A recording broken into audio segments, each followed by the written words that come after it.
Hi all, welcome to my channel. இன்னைக்கு வீடியோவில் இல்லத்தரசிகளுக்கான வீட்டு உபயோக குறிப்புகள் பற்றி தான் பார்க்க போகிறோம். இந்த வீடியோ உங்கள் நேரத்தையும் உழைப்பையும் மிச்சப்படுத்தும் வகையில் யூஸ்ஃபுல்லாக இருக்கும்னு நம்புகிறேன்.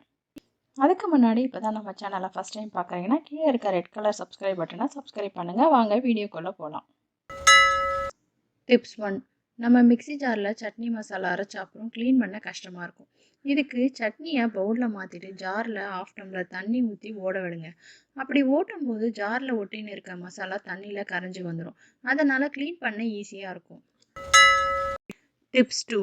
நம்ம வீட்டு தரையில் எண்ணெய் கொட்டிடுச்சுன்னா கோலமாவு பொடியை அந்த எண்ணெய் மேலே தூவி தரையை துடைச்சிருங்க. எண்ணெய் பசை சுத்தமாக போயிடும். டிப்ஸ் 3. நம்ம யூஸ் பண்ணுற குக்கரோட கேஸ்கெட் தொலைன்னு போனால் ஃப்ரிட்ஜோட ஃப்ரீசரில் வச்சுட்டு பயன்படுத்தலாம். இதை 4 to 5 டேஸ்க்கு புது கேஸ்கெட் வாங்குற வரைக்கும் இந்த மாதிரி யூஸ் பண்ணலாம். டிப்ஸ் 4. ஏலக்காய் பொடியை செஞ்ச அப்புறம் அதோட தோலை தூக்கி போடாமல் நம்ம குடிக்கிற தண்ணியில் போட்டு குடிச்சிங்கன்னா நல்ல மணமாக இருக்கும். டிப்ஸ் 5. தேங்காயை உடைக்க கஷ்டமாக இருந்தால் ஃப்ரிட்ஜில் வச்சுட்டு 1/2 hour கழித்து உடைச்சிங்கன்னா சுலபமாக உடைச்சிடலாம். டிப்ஸ் 6. நம்ம வீட்டு டிவி, ஜன்னல், கீபோர்ட் போன்றவற்றை துணியால் க்ளீன் பண்ணுறதை விட 4 இன்ச் பெயிண்ட் ப்ரஷ்னால் க்ளீன் பண்ணிங்கன்னா சுத்தமாக இருக்கும். அதோட க்ளீன் பண்ணவும் ஈஸியாக இருக்கும். டிப்ஸ் 7. நம்ம ரெகுலராக யூஸ் பண்ணுற மெழுகுவத்தியை ஃப்ரிட்ஜில் வச்சுட்டு தேவைப்படும் போது யூஸ் பண்ணிங்கன்னா சீக்கிரமாக உருகாது.